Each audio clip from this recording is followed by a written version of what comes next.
Hi friends, ഞാൻ ഇന്ന് ഇവിടെ ഒരു കൊഴുക്കട്ടയുടെ റെസിപ്പിയാണ് നിങ്ങളെ പരിചയപ്പെടുത്തുന്നത്. കൊഴുക്കട്ട എന്ന് പറയുമ്പോൾ അമ്മിണി കൊഴുക്കട്ട.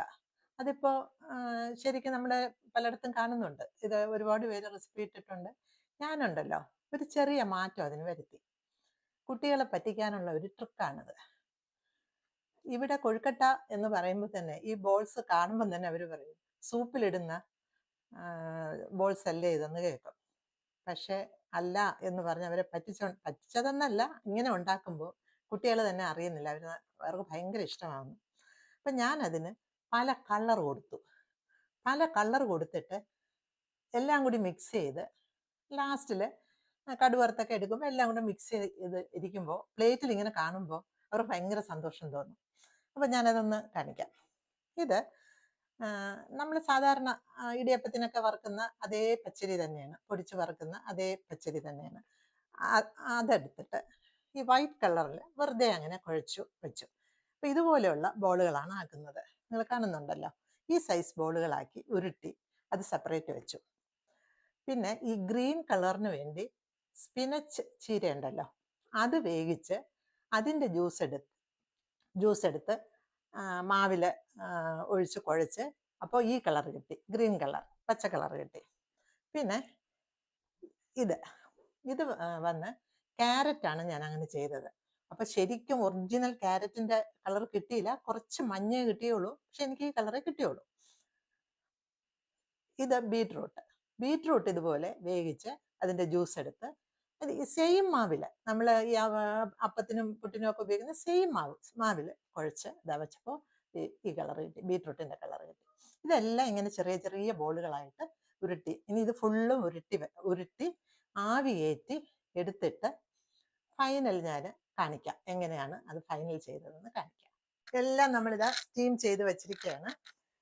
ഇതുപോലെയുള്ളൊരു ഇഡ്ഡലി പാത്രത്തിൽ സ്റ്റീമറിൻ്റെ തട്ട് വെച്ചിട്ടാണ് ഞാൻ എല്ലാം സെപ്പറേറ്റ് സ്റ്റീം ചെയ്തെടുത്തു. കാരണം എല്ലാം കൂടി ഒരുമിച്ച് വയ്ക്കുമ്പോൾ കളർ തമ്മിലാകണ്ടെന്ന് കരുതിയിട്ട് സെപ്പറേറ്റ് സ്റ്റീം ചെയ്ത് വെച്ചിട്ടുണ്ട്.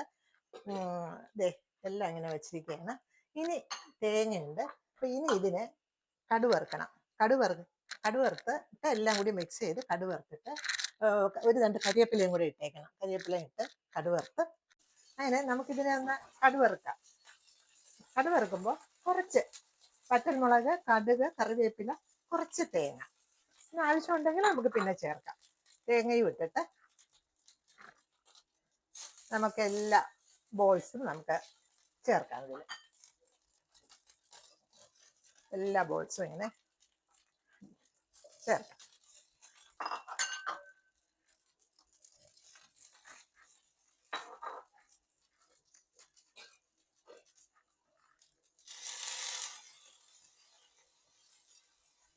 നല്ല രസം തോന്നുന്നില്ലേ ഈ ബോൾസ് ഒക്കെ കണ്ടപ്പോൾ? ഇത് കുട്ടികൾക്ക് എന്തായാലും ഇഷ്ടപ്പെടും. നിങ്ങളുടെ കുട്ടികൾക്ക് ഇതുപോലെ ഉണ്ടാക്കി കൊടുക്കണം കേട്ടോ. ഞാൻ എൻ്റെ കൊച്ചുമക്കളെ ഈ രീതിയിലാണ് കൊഴുക്കട്ട കഴിപ്പിച്ചത്. കൊഴുക്കട്ട കഴിപ്പിച്ച സീക്രട്ട് ഇതാണ്. കണ്ടോ, ഇപ്പൊ കാണുമ്പോൾ തന്നെ നല്ല രസം തോന്നുന്നില്ലേ?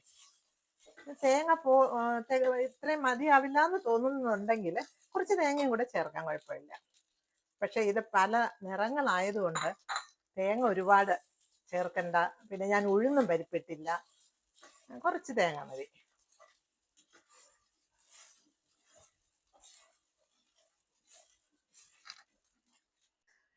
അങ്ങനെ നമ്മുടെ വർണ്ണഭംഗിയുള്ള അമ്മിണിക്കൊഴുക്കട്ട, ഞാൻ അങ്ങനെ പറയത്തുള്ളൂ ഇതിന്, അത് റെഡി ആയിട്ടുണ്ട്. കഴിച്ചപ്പോഴും നല്ല ടേസ്റ്റ് ഉണ്ട്. ഞങ്ങൾക്ക് ഇതിന് കൂട്ടി കഴിക്കാൻ ഒന്നും വേണ്ട. പക്ഷേ ആവശ്യക്കാർക്ക് മുളക് ചമ്മന്തിയോ അങ്ങനെ എന്തെങ്കിലും, കാന്താരി മുളകും ഉള്ളിയും ഉപ്പും കൂടെ അരച്ചതോ അങ്ങനെ എന്ത് വേണമെങ്കിലും കൂട്ടി കഴിക്കാം. പക്ഷെ ഞങ്ങളിത് വെറുതെയാണ് കഴിക്കുന്നത്. നല്ല ടേസ്റ്റാണ്. എല്ലാവരും ഇതൊന്നും ഉണ്ടാക്കി നോക്കണം. ബായ്.